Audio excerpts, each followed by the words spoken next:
श्री कृष्णाय नमः। श्री गोपी जन वल्लभाय नमः। 252 वैष्णवन की वार्ता 86।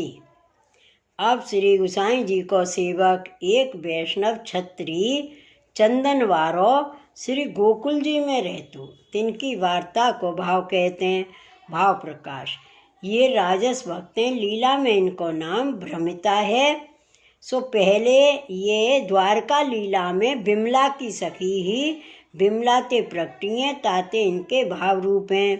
सो एक समय श्री रुक्मणी जी ने श्री ठाकुर जी सो कहो, जो तुमने जा भांति ब्रज में वेणुनाद कर ब्रज गोपिन को बुलाई, तिन संग रास कियो, ताई प्रकार हम हूसो रास करो, ऐसो हमारो सवन को मनोरथ है। तब श्री ठाकुर जी मुस्क्याए के आज्ञा किए, जो तुम सब राजकुमारी हो, ताते ब्रज गोपिन की सी लोक लज्जा तुमसो छूटेगी नहीं, और रात्रि में वन में कैसे आवोगी। तब श्री रुक्मणी जी कहे, जो हम आवेंगी, तुम वन में वेणुनाद तो करो। ता पाछे श्री रुक्मणी जी ने सब पटरानिन ते कहो, जो तुम सब सोरे हु श्रृंगार करके तैयार रहो। जब वेणुनाद होए तब आप उन सब वन में जाएंगी, तहाँ प्रभु से मिलकर रास करेंगी।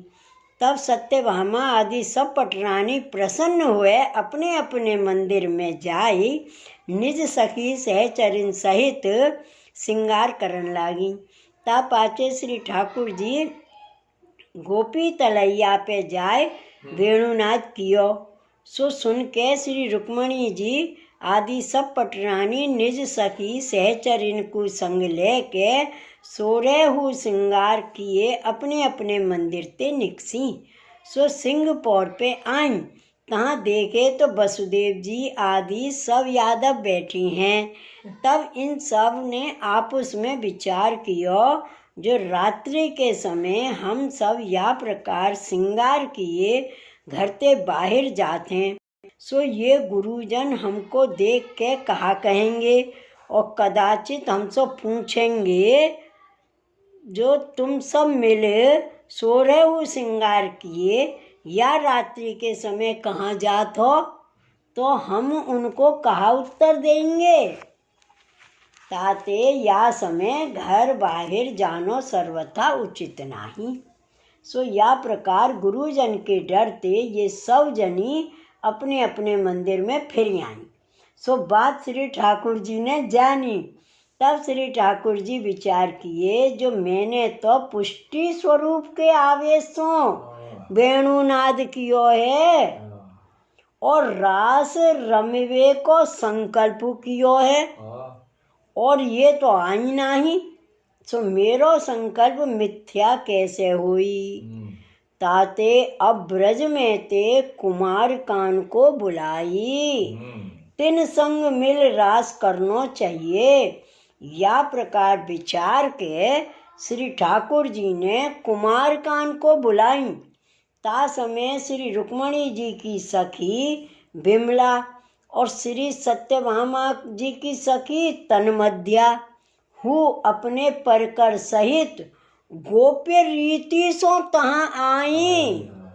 सो कुमार कान के संग मिली, पाचे रास को अनुभव कियो। सो वह परिकर में भ्रमिता हुई। सो इन्हें पुष्टि लीला को अनुभव कियो। पाचे ये द्वारका गई नहीं, बिरह कर बाही ठोर अपनी देह छोरी।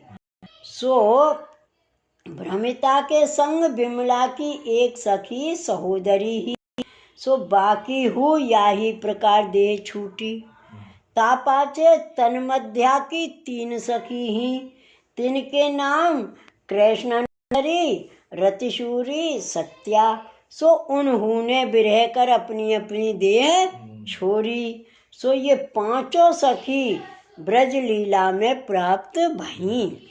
ता पाछे लीला को परकर सगरो भूतल पे प्रगटियो। तब ये आई, सो उनकी वार्ता आगे कहेंगे। और ये आगरे में एक द्रव्य पात्र छत्री के जन्मियो। सो वह छत्री श्री गोसाई जी को सेवक हो। तो सो श्री गोसाई जी आगरे पधारे, तब याने अपने बेटा को श्री गोसाई जी पास नाम निवेदन करवायो। ता पाछे वह छत्री अपना कुटुंब ले श्री गोकुल आए रहो। तहाँ कछुक दिन में इनकी देह छूटी। पाछे बेटा श्री गोकुल ही में रहो। सो वैष्णवन को संग करे, कथा वार्ता नित्य सुने। सो बाकी प्रीत श्री गोसाई जी में बढ़ी। सो वह श्री गोसाई जी की सेवा में नित्य तत्पर रहतो। वार्ता प्रसंग 1।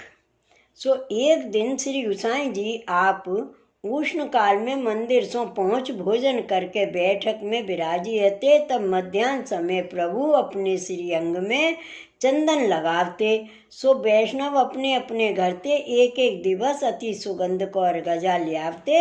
सो प्रभु अंगीकार करते। सो एक दिवस या वैष्णव को ओसरा आयो, तब वह अपने हाथों श्री गोसाई जी के श्री अंग को अर्घजा समर्पण लाग्यो।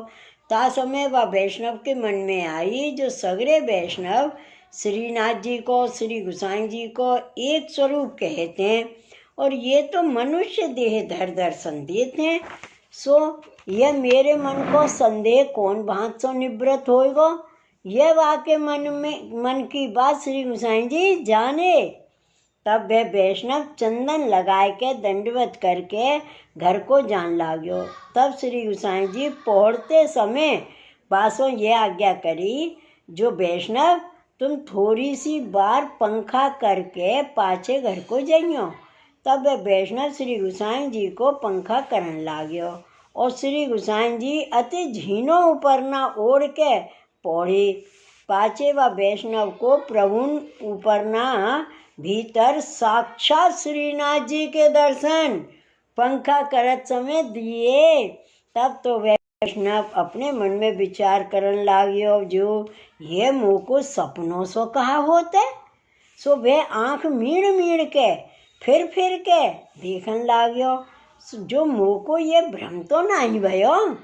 सो जहाँ लगवा के मन में संदेह रहो, वहाँ लगवा को गोसाई जी श्रीनाथ जी को दर्शन दिए।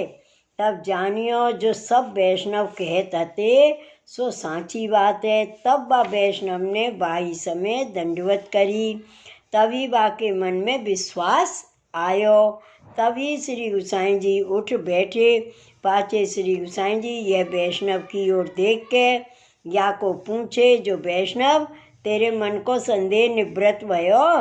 तब तो यह वैष्णव दौड़ के दंडवत कर प्रभु ने आगे विनती कियो, जो राज आपकी कृपा ते आपको स्वरूप अब जानियो, ताते अब मेरे मन को संदेह निवृत्त भयो। भाव प्रकाश। यह वार्ता को अभिप्राय यह है, जो वैष्णव को श्री गोसाई जी और श्री गोवर्धन नाथ जी में भिन्न बुद्धि सर्वथा ना करनी। सो गोपाल दास वल्लभाख्यान में गाए हैं। सो कार्य का रूप बेऊ एक ते भिन्न थई बिस्तरे, विविध लीला करे भजन सार। श्री गोसाई जी और श्री गोवर्धन नाथ जी एक रूप हैं, पर स्वामी सेवक भाव प्रकट करनार्थ आप दो ही रूप धर लीला करत हैं, ताते वैष्णव को श्री गोसाई जी को स्वरूप अलौकिक कर जाननो। सो यह वैष्णव श्री गोसाई जी को ऐसो कृपा पात्र भगवदीय हतो, ताते इनकी वार्ता को पार नाही। सो कहाँ ताही कहिए।